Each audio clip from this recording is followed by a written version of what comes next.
Our series. Today we're going to be getting an overview of the most recent mLevel product features presented by Jeff Stefkin, mLevel's Director of Product.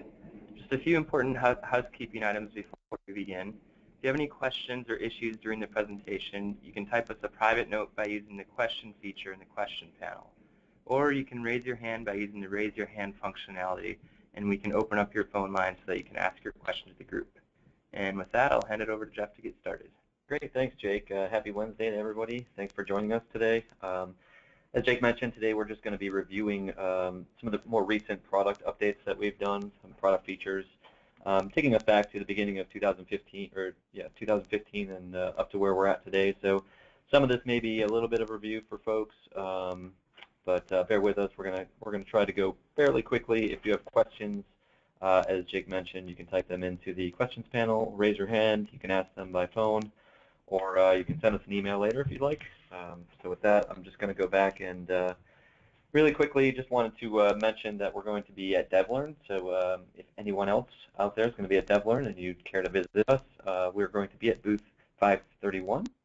And if you'd like to make an appointment to speak with us a little bit longer than just visiting at the booth, go ahead and contact Josh Felix and you can schedule an appointment. So Josh's email is josh.felix@mlevel.com. I'll show this again at the end for anybody who's interested or anybody who joins late. But for now, let's just go. I'm going to jump out of this, and we're good right into the presentation here.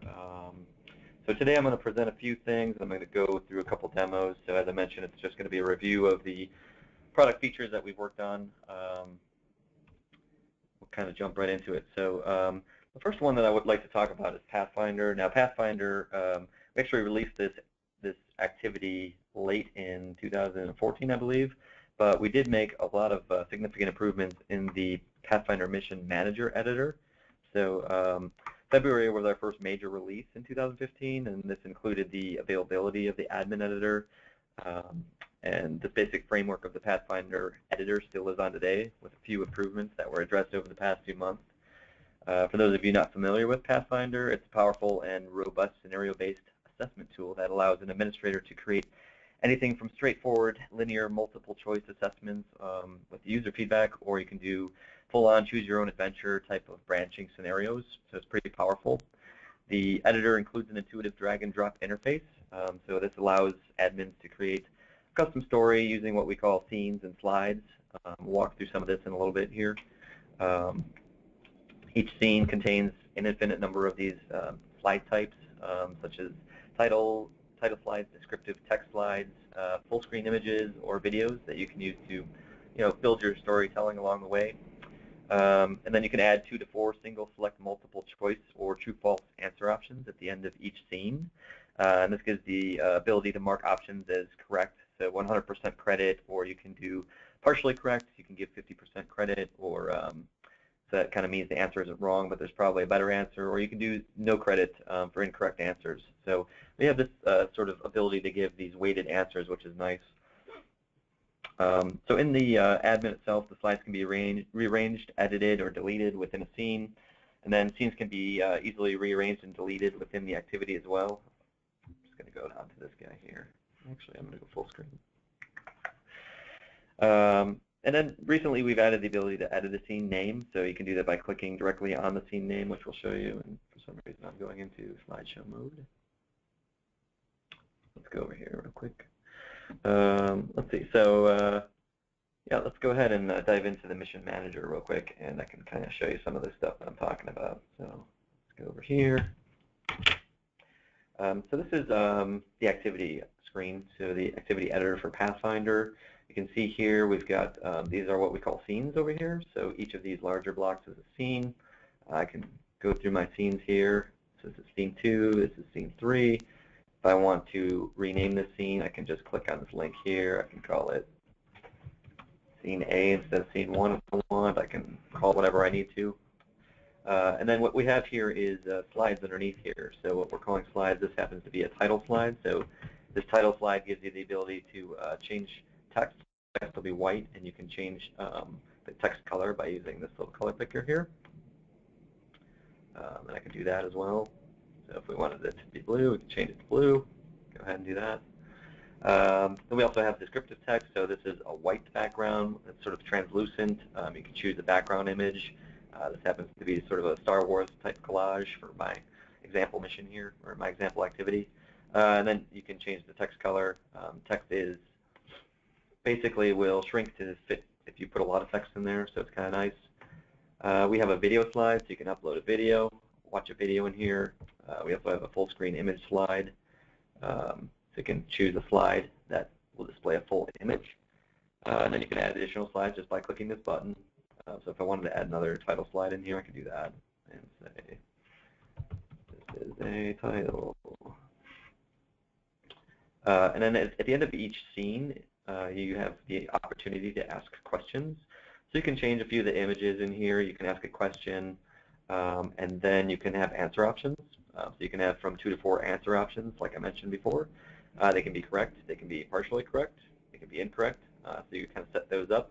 You can add another one if you'd like. So you can have up to 4. You can see this is how you enter the question type, and I can say this is wrong answer. And each question, or I'm sorry, each answer option, you have the ability to add feedback to. So if it's a wrong answer, you might want to say, you know, sorry, this is not correct. Something else is correct instead. So the cool thing here is you can actually, so in addition, you can change it on the fly if you want. So here, say, oh, actually this is the right answer now. Okay, so I'm going to make that a right answer. So, good job, this is correct. So just type good job, this is correct. So it's pretty easy to adjust on the fly. And then the nice thing here too is you can link to different scenes. So you can either always link all answer options to the next scene, or you can do more of a choose your own adventure sort of branching scenario where you can have different answers go to different scenes. That's pretty easy. And if I wanted to change any of these, the order of any of these slides, I can just grab them, drag and drop them. So if I want this text one to be the last one, there you go. So pretty straightforward. You can also delete scenes. You can delete titles by, you can delete slides by going through into the slide itself, deleting it on the page. And then we have a few other options here. So this happens to be, we have a few different scene types. So I've got one of each here. This first one is a question scene, so we kind of went through that. The second one here is a navigation scene, so it doesn't ask any questions. The basic idea here is you set up the navigation to go to a different scene, so you don't have any questions. And then the last one is just an ending scene. So you can put something at the end. It'll have a little summary button. We let you brand that as well. So if I didn't want this text, I wanted it to be a little bit brighter or red, I can do that, and it'll adjust right on the fly. And then that's pretty much it. So you can see it can be fairly simple, or it can be pretty robust and pretty complex. Any questions on that so far? We're good? We're good. Great. So then let me just jump over to the player itself. So if we go ahead and preview this, I believe this is the Pathfinder activity that we have here. So you can see, kind of go through and we see each of our slides in our first scene. This happens to be the image slide. I didn't publish the video slide, I don't think, so you wouldn't see that in here. Here's your question.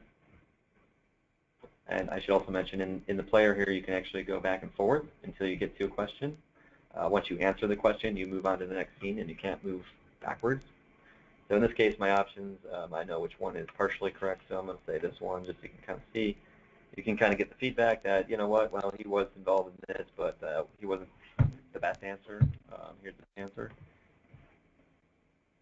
And then this would be your non-answer scene. So this will take you to another scene, and let's just make sure that works. So this will take up our next scene, which is the end scene. You can see branding, summary. I make it through. I got 1 star because I got 50% correct. I can change my avatar in here to be something that's a little bit more contextual to whatever story you're telling. That's about it. So that's pretty much Pathfinder in a nutshell. So let's go ahead. I'm going to close these guys out. I'll keep those open in case we have any questions, but let's go back to this guy here. All right, so I believe that was Pathfinder. So we did see the color picker a little bit. I'll jump back real quick and kind of explain the color picker as well. Let's see. I'll go to this guy here.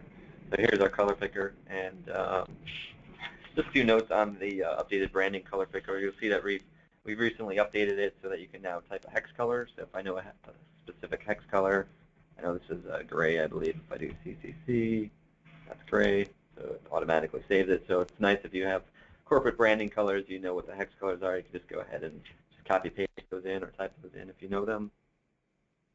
And then the other nice feature, it now shows color swatches that you've recently used for easy access. So in the case of, I changed that red color, you can see it was a darker red before, it's a lighter red here.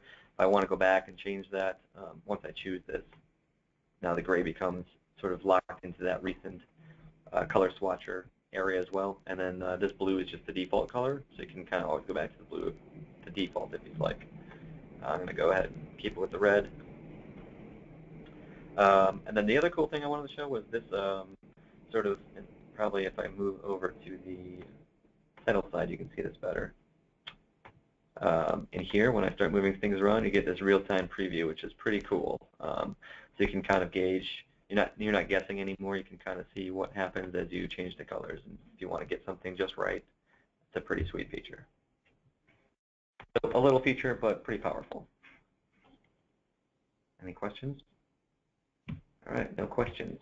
Great. All right, so now we'll talk about manual questions a little bit. So earlier this year, we introduced the ability to create questions and answer options manually, as opposed to uploading or creating a content grid that uses questions generated from our templates. So we've continued to make some significant improvements since this was first available in February. So some of the improvements that we got around to were including support for multiple choice. So we've got multiple choice single correct answers, and we have true-false question types. And then we've just added support for multiple choice with multiple correct answers for games like Coordinates.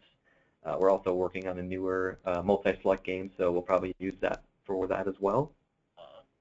In order to get the proper analytics data for manually created questions, we needed to add some support for tagging a question with a learning concept, which either allows you to choose from any existing topics and items that are already in your mission, or you can create new topics or items on the fly using our new tagger control. I'll demo that in just a second. And then another nice feature is the ability to view the distribution of your various tags. You can do that through the donut chart that we've provided, and it makes it a quick way to see how many questions you currently have for each item in a topic. So let's jump into manual questions real quick, and we'll kind of show that off. If I go over here and I go to my learning content, actually, let's go over to the game questions because that's where they live. All right, so here you can see we've got a couple single questions, and we have our multiple choice question template. So this is a template that generates a bunch of questions. These are manual questions that we've created. So you can see I've created a few already, and there's a donut chart here that kind of gives you a topic spread or an item spread within your topics to kind of let you know how many questions you're asking about a specific item. So in this case, I know that I've got two questions around R2-D2. I've got 3 around Han Solo. I've only got 1 around Yoda and all the rest of these characters. So it's just a nice, really quick, easy way to kind of see how you're distributing all of your questions. If I go in here and edit this guy, you can kind of see a few things. So in this case, here's how we have tagged the question. So we just click up here to tag the question. Right now it's character. I don't think it has any, this is sort of just a fake one, so I can put anything. So if I wanted it to be Darth Vader, for instance, I can click Darth Vader. I've got some fake topics. I can make a new topic if I'd like to. So I can make a new topic and call it Fake Topic 2. I'll go ahead and add that. Now I can go into that topic and I can add a new item. I'm going to call this Fake Item 1. So now if I select that, you can see it's tagged with Fake Topic 2 and Fake Item 1. Here's my fake question that I could change. I've got my correct answer, so I can name that. If I have feedback, I can also add that for games like Pathfinder, things like that. Or I believe Academy uses this as well. So good job. I can also add images. So if I wanted to add an image, I could go search for an image. So I'll just do this one. So it'll upload the image. You can kind of see that in the answer option if your answer option supports images. So it's just going to work on that, and then it'll populate in there like that. Give you a little preview. And then in terms of where you find these guys, so when you create a new one, just go here and see you've got the choices of creating a template to generate multiple questions, or you can create a single question by entering it manually. So we've already seen the multiple choice option, so I'll kind of show you the true false. Just go ahead and continue. This statement is true. So you can see here, this is what the user will see as their statement or question. Then you can select whether the statement is true or false. You can do the same tagging. So if I know that I want that big topic 2 again, I can go in here and select that guy. If I have answer feedback, I can put that here. Good job. This is for when you select it correctly. If you select it incorrectly, bad job. The answer is true. Then I can just go ahead and save that, or I can save it and create another really quickly. So that's pretty much manual questions in a quick overview. Any questions on manual questions? We have a question asking to demonstrate a multiple choice. Can you demonstrate a multiple choice question with more than one correct answer? Let's see. I don't know if we have that in here yet. It'll be the same, I believe. Let me go and check. I'm not sure if that made it into this latest build or if it's something that's coming next, but I will go and check real quick. If we don't, I can kind of walk you through what it would be like at least. So go here. We'll create a new one. Multiple choice.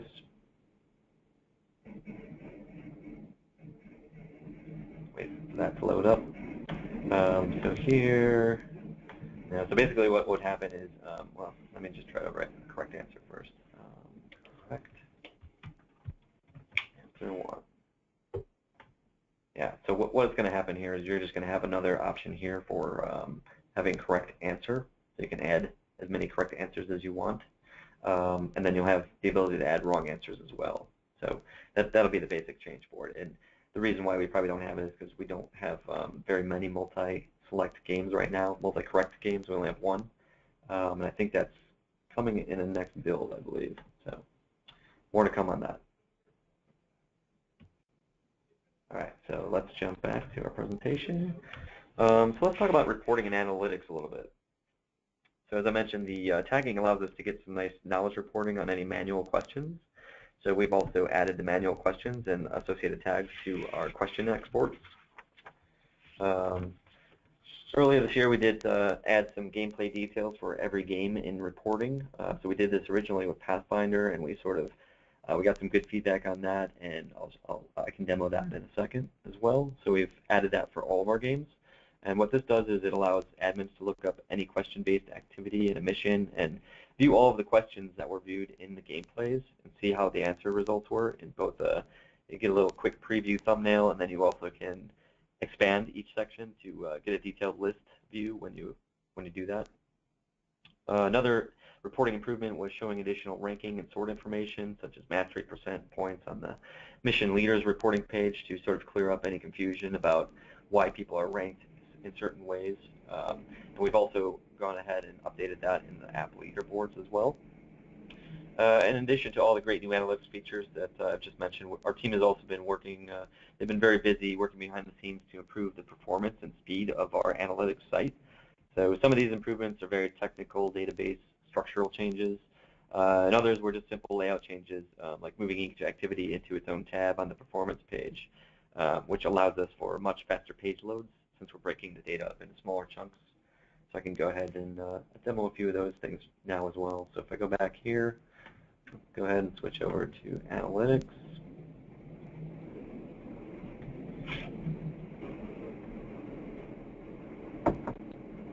Give that a second to load up. So the page that I was specifically referring to was the performance page. So if we go to the performance page, we can see for my Star Wars mission that I created, go through and see the activities. There's one that somebody played. So before we only had this for Pathfinder, but now we've got this for all all game-based activities that where you get quizzed. So what it allows you to do is see a quick overview of how well people did in their gameplays, overall gameplays. It's sort of an aggregate view. So you can see this was answered 5 times, and you can kind of get that quick view of, okay, the green means they answered correctly, the red means that they answered incorrectly. So you can kind of get that quick view of, oh, here's sort of a problem area. Let's see, people don't know who Ian McDermott is. You can kind of see we've got a nice little call-out view that shows you what people answered, what the correct answer was, how many times it was answered. So it's a nice little detailed view if you want to dive into it, or just get a quick overview. It's nice. I can kind of see this one. People didn't really know this one as well. So this allows me to sort of identify those gaps and either put a little bit more training around it, or maybe there's a problem with my question or the way that I'm asking the question. So just a really quick way to kind of dive in and see what people are knowing, what they're getting, what they're not. So that was a pretty cool feature. And then, like I mentioned, these used to be all on the same page, so it would take a long time to aggregate all that data and bring it back. So what we've done here is we just created these tabs where you can just go into each different activity, and then you can view all of these details under each activity. Coordinates is probably a bad one to select. I'll try Pathfinder, or checkpoint, probably a better one.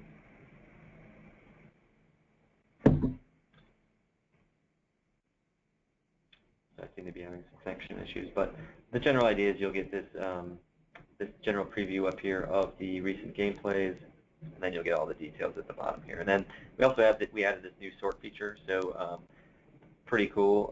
You can sort alphabetically by question, or you can do most correct to least correct. So if I want to get a sense, finally loaded. If I want to get a sense of, I want least correct to most correct. So this will allow me to see all the things that people are getting wrong right up at the top, and it'll put all the things that people are getting right towards the bottom.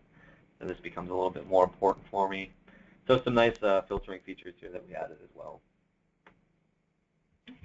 Let's see, and then I think I touched on the leaders page as well real briefly. If we go over to the leaders page, we can see that we've added a few more ranking details as we wait while it gets this information. You can see we've got our star count on our mission, we've got our percentage, we've got our points. So you can kind of get that quick overview.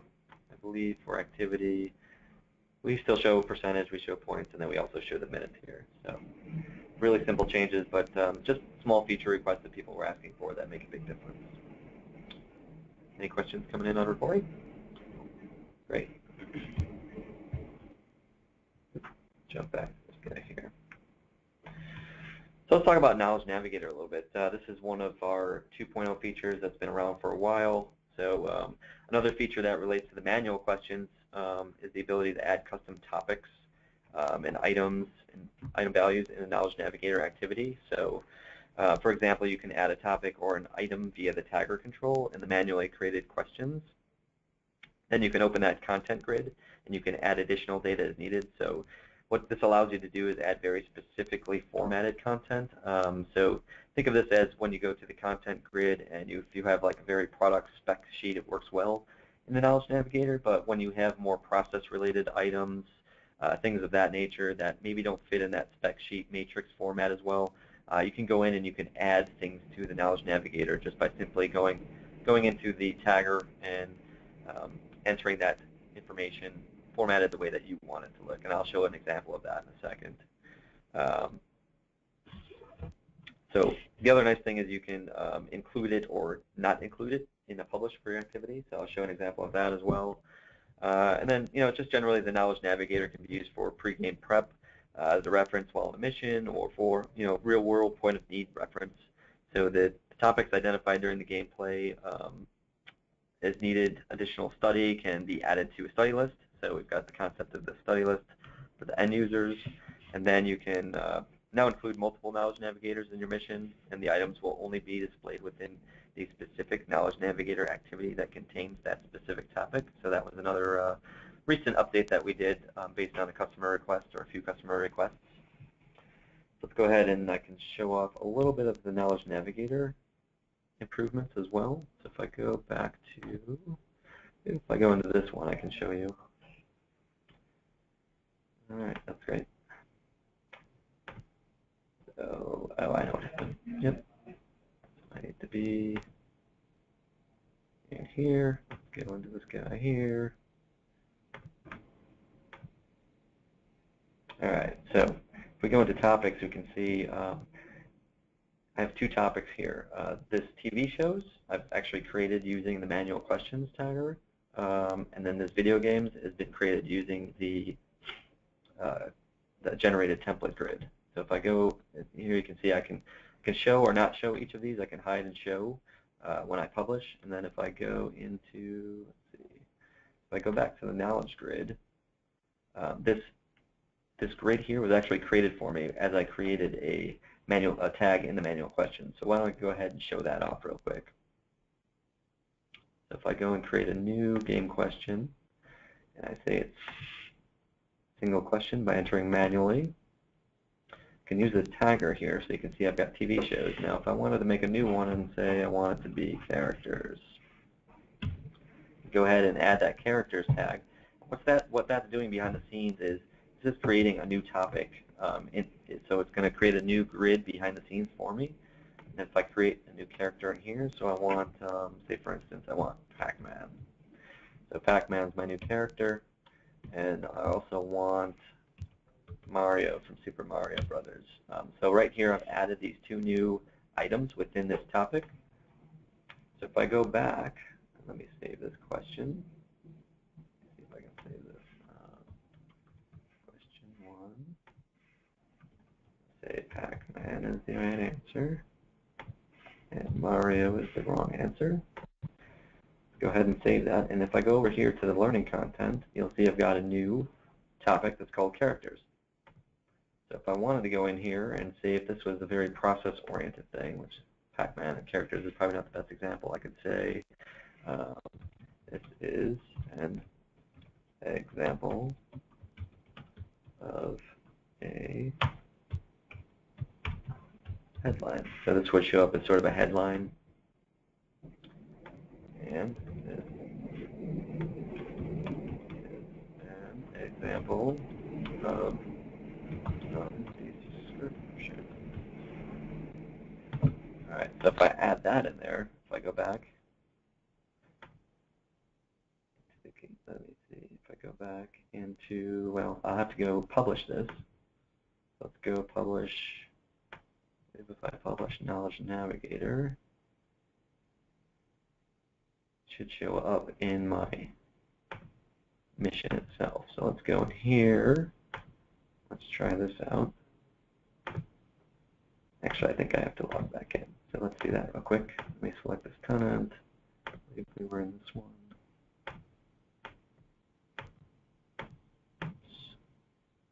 All right, so let's see if that's in there. And there's my new guy here. I've got Pac-Man. When I go in here, you can see it's formatted as more of a sentence. This is really nice if I wanted to put a couple different attributes in here that are more paragraph-based and less sort of templated. That's a nice way to do that. And the way that this does this right now is it orders the topics in the way that you create them. So a future enhancement that we're looking at is being able to rearrange those as well. Cool. So that's about it for Knowledge Navigator. Any questions on Knowledge Navigator coming in? No questions yet. Great. All right. So let's go back. We'll talk about Academy. So Academy is a great new addition to our lineup of learning activities. And this features adaptive questioning, an open book style of learning. It also allows players real-time views of their progress across multiple learning concepts. So just to mention, this is the only mLevel activity that is meant to be completed over multiple plays at this point. So it's kind of a little bit different than all of our other activities. And Academy also includes one of our most innovative features. It's the use of adaptive questioning to drive that better learning efficiency, which allows players to easily test out of subject items that they already know. So let's talk about how that works. After answering 3 questions about a given item, the user will no longer be served up these questions about that specific item in subsequent gameplays. So it will instead focus on asking questions about things that the user hasn't already mastered within that activity. So this activity is actually ideal for self-assessment, Since players can use the open book style in the game, the in-game reference tool, so we have a light version of Knowledge Navigator in there that they can open up and use to kind of look up things. They can explore. They can find the information that they need to answer questions without any pressure or time limits, which is nice. And then in addition, the in-game reference tool only displays the content that is asked in your session of questions. So it sort of narrows down the things that you're asking about in that session, so it makes it easier to find answers. So very similar to like you would in an open book test. For each gameplay session, the user is going to have 10 answers, 10 multiple choice or true-false questions. And they'll fill up the progress gauges over the multiple gameplays. Players have one chance to answer correctly per question, and they're given immediate feedback, the immediate visual and audio feedback as to whether their answer choice was correct or incorrect. So it gives the ability for admins to create custom text feedbacks for each of those answer options. Just like you saw in the manual questions that we created, you can just type in, if you have a correct answer, you can give that correct feedback. If you have an incorrect answer, you can give that feedback to let them know what the answer actually was, so they can actually learn it. So again, you'll need at least 10 questions to get the activity published. The Academy now supports both manual questions and questions generated from templates. So we've got both of those covered now. So originally, I think we only supported manual questions, but we've added the ability to use the content grid and the generated question templates as well, which is great, especially for the very product-oriented type things. And then lastly, we've introduced the ability to choose custom background colors and buttons to match your corporate branding. So we can jump into Academy real quick and cover that.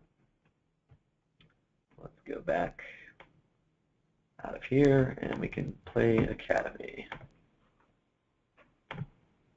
So here what you see when you first walk in, you'll get this sort of view of how complete you are. So since I think I deleted all my scores on this mission previously, I'm sort of starting from scratch.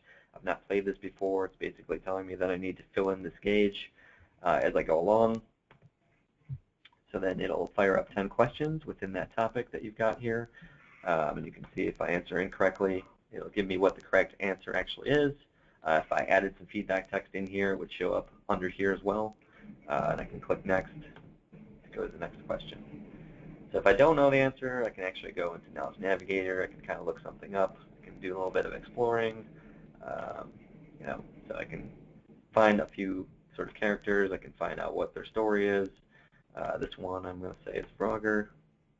So let me click on this guy, and yeah, so you can kind of see here I've got this 1 out of 3, so I've answered 1 out of 3 questions correctly. Kind of gives me that feedback as well. Again, for each of these questions, you can have feedback that goes directly in here. I guess that one's pole position. We'll kind of go through this one really quickly to kind of give you an idea of what a session would be like and what happens at the end. So this one happens to be true. I know that. That was a test question. And then you can kind of go along. You can see the answers are fairly random. So Princess Peach is Super Mario Brothers. I guess wrong here. It's going to show me that Super Mario Brothers is the answer. I want to say Frogger. And I've got my last question for this session. I know this one's Pac-Man. So here I've answered 2 out of 3 that were tagged with Pac-Man. If I answer one more, I should not be seeing more questions about Pac-Man. And then here it'll basically give me a quick overview of how well I did in session. I can say, well, I got Frogger completed, so in my next gameplay I shouldn't see Frogger anymore. I'll only see questions about these guys or anything that's new. Then I can go ahead and I can play another game. I can keep playing. This will kind of show me my overall completion within that topic. And then I just keep playing until I sort of fill it up or until I feel like I'm good. And that's a quick overview of Academy. Any questions coming in around Academy? Nope. Great. All right, so let's jump back over here. We'll talk about Shape Escape, which is one of our newer games as well. So the object of this timed skill and strategy game is to strategically navigate around this orb, what we're calling an orb, or a little sphere. And you collect dots to get points while avoiding the enemy shapes. You can earn additional points by collecting the question mark icons, which will also clear the board of the enemy shapes that are attacking you. And in addition, the correctly answering the questions will increase any subsequent point scoring, so you get sort of a multiplier as you progress through the game. But on the flip side, if you collide or run into any of the enemy shapes that are sort of moving around, that will lower your point multipliers, so you can get back all the way down to a one-time point multiplier if you keep running into these guys. So it is sort of a skill-based game with sort of these breaks of questions. So very similar to Pathfinder, or sorry, not Pathfinder, Quizball, and Block Party, those type of games. So where you do have a little bit of gameplay, then you have an answer a question, which helps you get more points in the game, and then you go back to your gameplay. So the gameplay here is currently one level, but we consider adding new enemy shapes or levels in the future to sort of randomize it for better playability, replayability, I should say. The questions support only single select answers right now. We have up to, I believe, five answer options displayed in each question screen. And then you'll need at least 10 questions in order to publish and play these games. So here's a quick little screenshot of it. But again, there's a time limit, so I believe I want to say it's a minute and a half, something like that. I'm not sure if you can change the time limit, but that might be something that could be configurable as well. So as we sort of get feedback on this, we'll iterate as well in this game and add new features.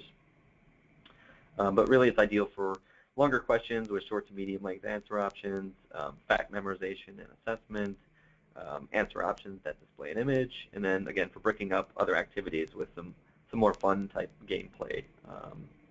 So let's go ahead and take a look at Shape Escape in action. So here's our Shape Escape activity. We'll load that guy up. All right, so you can see here we're in our sort of orb or our sphere that we can move around. If I go over here, I can sort of guide our orb to collect these blobs or these little dots.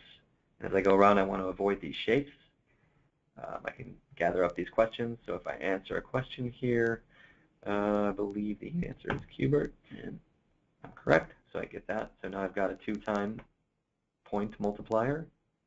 I can go around and keep collecting these guys. I got another one. So I believe the answer for this one is Tetris. All right, so you can see I just increased to 3 times multiplier. Now if I go ahead and I start, you can see the shapes start populating. They start chasing you. There's different kinds of, these purple ones just kind of go off randomly. These green ones follow you and attack you. The red ones just kind of stay there statically. If I stop, I'm going to lose my point combos there, and you can see as I kind of answer these questions as well, or if I get hit, it clears the board, so I do get some points for all of the enemies that are on the board. So it does become a little bit strategic in how you gather your points. I'm going to get this one wrong so you can kind of see how that works. So here I kind of lost the combo. As I go through, I believe Super Mario was the answer to that one. So I'm going to get my point multipliers back if I'm answering correctly. And then on mobile, this is also a mobile-friendly game. So in mobile, you get like a little D-pad wherever your thumb is or your finger is, and it'll let you sort of guide that guy instead of using the mouse and the cursor. Let's see. Anybody have a guess on this one? Second best-selling game made for Atari 2600. I guess Pitfall. Probably the only one who's played Atari. All right, so kind of see as we go, we've got a time limit, so my time is running down. I've got 30 seconds or so, and I'm collecting points. I think we get about 10 points for each of these orbs, and I think you get 20 points per question that you get. Okay, I'm going to go around here. There's a question there that I could suck up. Let's say Defender. You can see my points will start multiplying at 3 times now. Avoid all these shapes. I'm going to try and get as many shapes on the board as I can so I get more points. Towards the end, if I can get another question. We've got 3 seconds, so I'm probably not going to make it. So time's up, and you can see I still get points for all the remaining dots, but based on my multipliers, and it takes you to the basic end of game screen. That'll give you all the things that we're used to, the current mastery, my best, your pure averages, show you what you got wrong so you can kind of see what's going on there. And then if you wanted to add a few things to your study list, you can add them here. So go ahead and do that. We can access our rank. We can see leaderboards here. And that's pretty much Shape Escape. So fairly quick assessment of that guy. Any questions on Shape Escape? Nope, not yet. Great. Cool. So we have a few more things left to talk about. A lot of these things are a little bit smaller that you might not notice, but big successes on our end, I should say. First one I want to talk about is remote asset bundling. So this is a subtle feature that we've added as a performance improvement. So originally we packaged all of the sound, image, and custom text type assets for all of the activities into our actual app build that gets put on, say, the App Store for Apple or Google Play or any of those. However, as we've continued to add more games and activities, the size of the app has steadily increased, and we've sort of reached a threshold where we're going to start exceeding what the app stores will accept. So in order for us to make up for that and make the app a little bit more scalable and lightweight, we've taken a lot of these assets out of the build package itself and are now only downloading these assets on an as-needed basis. So if you saw, I can just kind of jump back to this a little bit. If I go to any of these games here, and I'll pick, let's see, we'll pick Coordinates as one of the longer ones, so we'll see what happens with that. If I select play, you can kind of see here it's requesting the game data. So that little progress bar there is basically firing up all of the assets that I need for each game. And it goes fairly quickly if you're on a decent connection. What I should say is basically when after you first initially downloaded it, it gets cached on either your device or on your web browser. So assuming you're using the same app in your device, it'll always have that information cached on there. It'll do a lookup to see if there's anything new, but if nothing's new, it won't download anything. So it'll go super fast the next time around. So that's sort of a nice little addition. You can see here. Just goes super fast. So I don't even get a chance to explain it, but basically the progress bar will go and it'll request all of that sort of game images or the sounds or any custom things that you've set up in the Mission Manager configuration. So that's really it for that. So it's a small change, but it will enable us to continue to add more games and learning activities to our app in the future without making the overall app size too large for the App Store downloads. And it's just a quicker experience for downloading the app too on your phones and devices because it's not as big. All right, I think I have a few more items in here to talk about. How to play screens. So another very simple change, but pretty powerful one, what I like to say.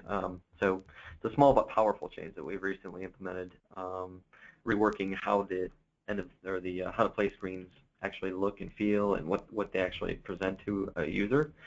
So with our recent move to Unity 5, we're able to include better text formatting. So we took this opportunity to simplify the layout by adding some images, reducing the wordiness of the text descriptions, making the layout a little bit more user-friendly.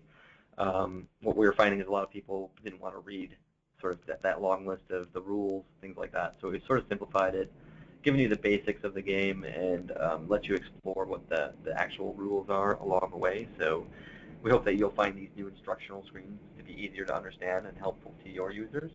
I can kind of give you a few examples in here as well. So if I go to, say for instance, Fast Lane, if I want to go to the How to Play screen here, you can kind of see it's just a very simplified version, has a little bit more graphics. It's easier to kind of understand. It's chunked out, so it's easier to read. It's a little bit more simplified. It's a little bit more engaging. Any of the games that have these, so you'll see here, another game that has it. So again, very, very simple, very graphical, very easy to read. All right, and then I think the last item on my list that I wanted to talk about today was localization and internationalization. So this is one of the larger projects that we've tackled this year, and we currently support 5 languages, including English, Spanish, Japanese, Chinese, and Korean. We're looking at adding more languages in the near future. So if you have a request for a specific language, please reach out to your account rep or reach out to us directly. And it's fairly easy for us to add those languages as long as our platform supports them. So curious to see what other people are interested in supporting language-wise. Users can easily select the language for localization within the app by accessing our sliding menu settings. And you can select the world icon. So I'll go ahead and bring this up real quick so you can kind of see. So here's our menu, and here's our little world icon. So right now everything is in English.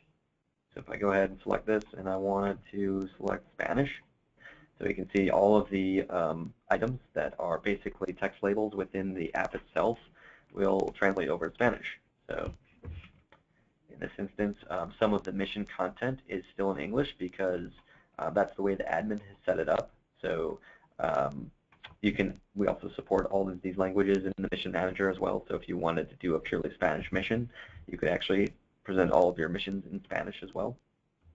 But you can see all of the text labels for the stars, for the mission counts, anything that you go through the navigation will all be localized for that language. Oops. So let's go back here. I'll go back to English. So in addition to all the language support, we've been busy optimizing and globalizing our data centers so that your content is stored in your region, not only to speed up your load times, but to also comply with data compliance policies.